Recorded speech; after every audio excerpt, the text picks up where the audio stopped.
Being called an idiot is one of my favorite parts of this job.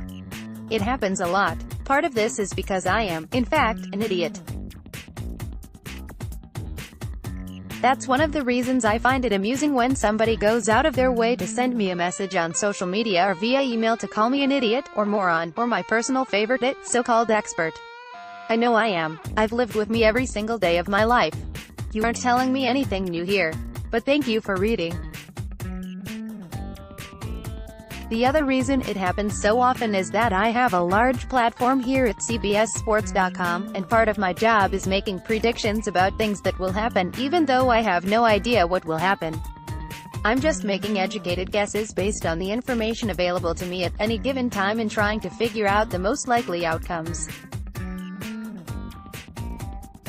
Sometimes I'll be correct, and plenty of other times I'll be wrong.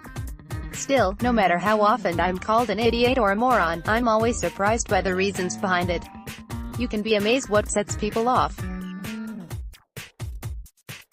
Earlier this week, I received a lengthy email from a Michigan fan in response to a question I answered in a mailbag last month.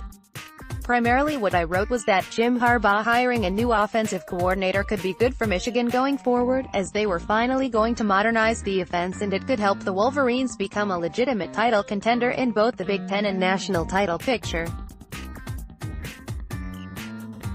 In the email, this person insulted me no fewer than 7 times, and it turns out he was upset that I implied Michigan wasn't already a legitimate contender in the Big Ten or national title picture. Then he called me arrogant to close out the email. It was amazing. It was also inspirational because it helped me realize I hadn't written one of my favorite annual Friday Fives yet this off-season, the fan bases I angered the most during the previous season. So, thank you, angry Michigan fan, for reminding me what being a sports writer is all about. Now let's rank the fan bases I ticked off the most last season. Point 5. TCU. This one was the result of another annual Friday Five I do when I ranked the most overrated teams in the preseason coaches poll. Of the 5 teams I deemed to be overrated, I put number 16 TCU at no. My reasoning for it was quite simple, and I believed logical. The Horned Frogs have 5 returning starters on offense. They've lost QB Kenny Hill. They've lost damn near their entire offensive line. Seriously, using Phil Steele's career starts chart, there isn't a Power 5 team in the country with less returning starts on its offensive line than TCU's 26. LSU is the closest to TCU with 35. I've always believed that to win the Big 12, you have to have a top defense, as it's what separates you from the rest of the pack.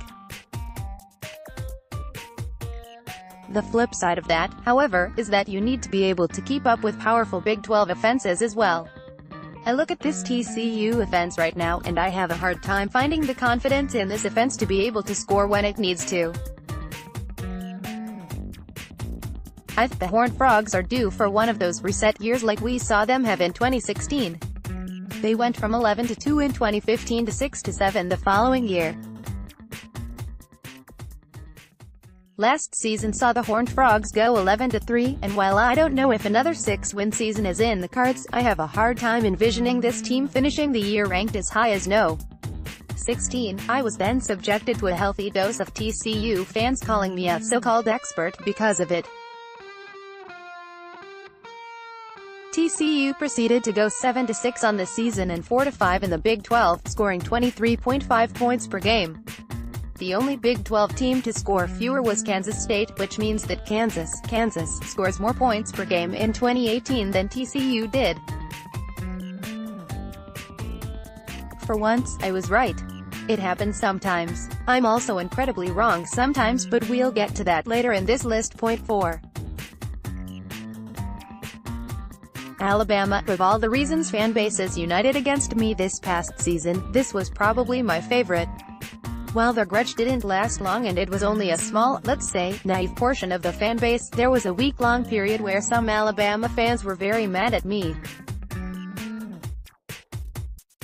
Why? Well, because I did what Nick Saban wanted.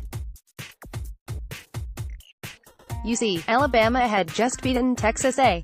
The world was already crowning it the SEC champion and giving it a spot in the college football playoff, which bothered Saban. During his press conference, he literally asked the media to focus on the negative aspects of the team and what it was doing wrong. So I did. In my Monday column, I wrote a very tongue-in-cheek takedown of why Alabama sucked. The headline was, "No wonder Alabama is actually trash, and the Tide apparently need to know it." Well, you can guess which part of the column a few Alabama fans read, and it was the first 6 words of the headline. The Twitter mentions and the email inbox were quite fun for a few days. Alabama fans would later get mad at me for voting for Kyler Murray over Tua Tagovailoa on my Heisman ballot, but they were mad at everybody for that, not just me. Point 3. Oklahoma, this was a case where I wasn't wrong, but I wasn't right, either. It wasn't the kind of situation where a prediction was made as much as I just shared my opinion. On November 19th, in the Monday after, I wrote that I didn't want to see Oklahoma in the college football playoff. It had nothing to do with whether they deserved a spot, nor was it a prediction that they would or wouldn't get there. I just didn't want it to happen. I wrote this a couple of days after Oklahoma beat Kansas 55-40. It was the last straw for me as far as taking Oklahoma seriously as a title contender. Kyler Murray and the offense were awesome. Again, Murray received my Heisman vote, but there was no way I could take a team with a defense so porous seriously. There just wasn't a chance that the Sooners could beat 2 elite teams and win a national title being so bad defensively, so including them in the playoff felt like a waste.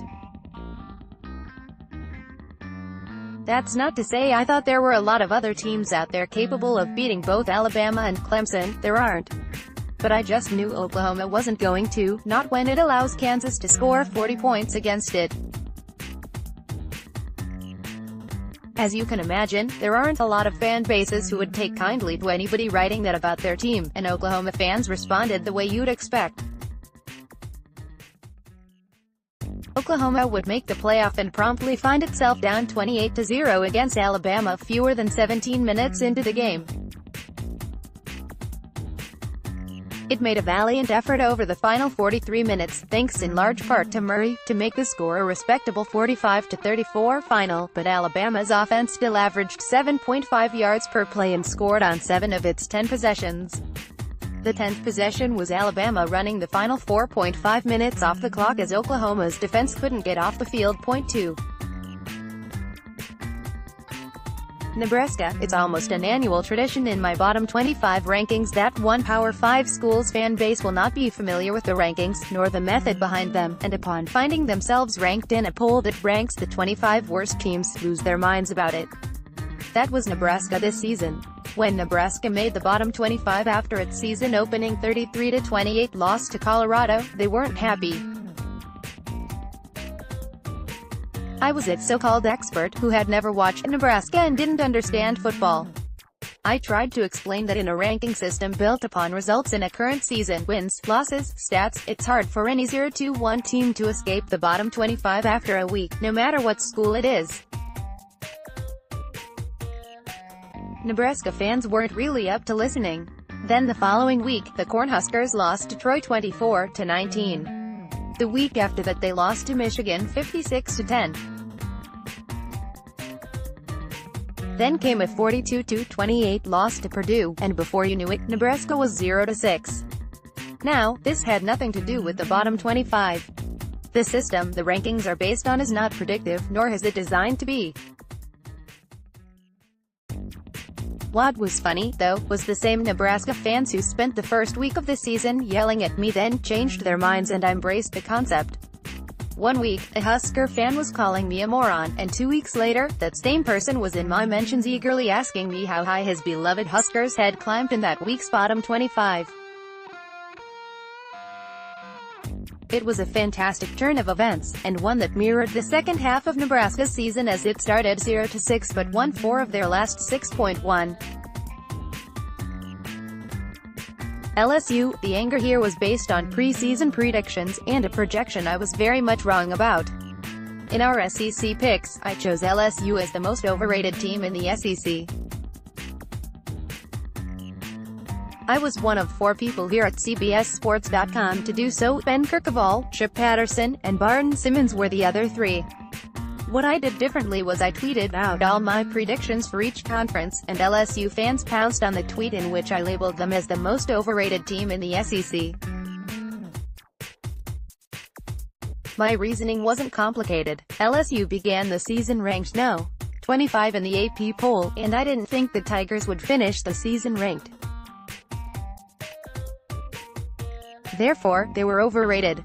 Well, no fan base likes seeing their team called overrated, and LSU is no exception, so they let me have it. My favorite part of this was there was one LSU fan arguing with me about it, saying that I couldn't call LSU overrated because everybody in the media was picking them to go 7-5. When I pointed out that everybody in the media that makes up the AP poll had LSU ranked in the poll, it's hard to imagine that everybody in the media thought LSU was going to suck. I don't think he ever caught on. Anyway, as for all the LSU fans who were angry at me for logical reasons, they were all 1,000,000,000% correct. Not only was LSU not overrated, but it also turned out the Tigers were quite a bit underrated. They would finish the season 10-3 and ranked number 6 in the AP poll, 19 spots higher than they began the season. Their 3 losses would include an 8-point loss to Florida on the road and an insane 7-overtime loss to Texas A. They also got shellacked by Alabama at home in early November, but we can't hold that against them because that happens to anybody not named Clemson. So not only did hordes of LSU fans call me an idiot before the season started, but they had every right to keep calling me an idiot all season long. And they did, and I deserved it. So yeah, I'm putting LSU number 1 on this list. Sure, maybe some will say I'm overrating it, but not me. Honorable mention, Illinois, San Diego State, UCLA.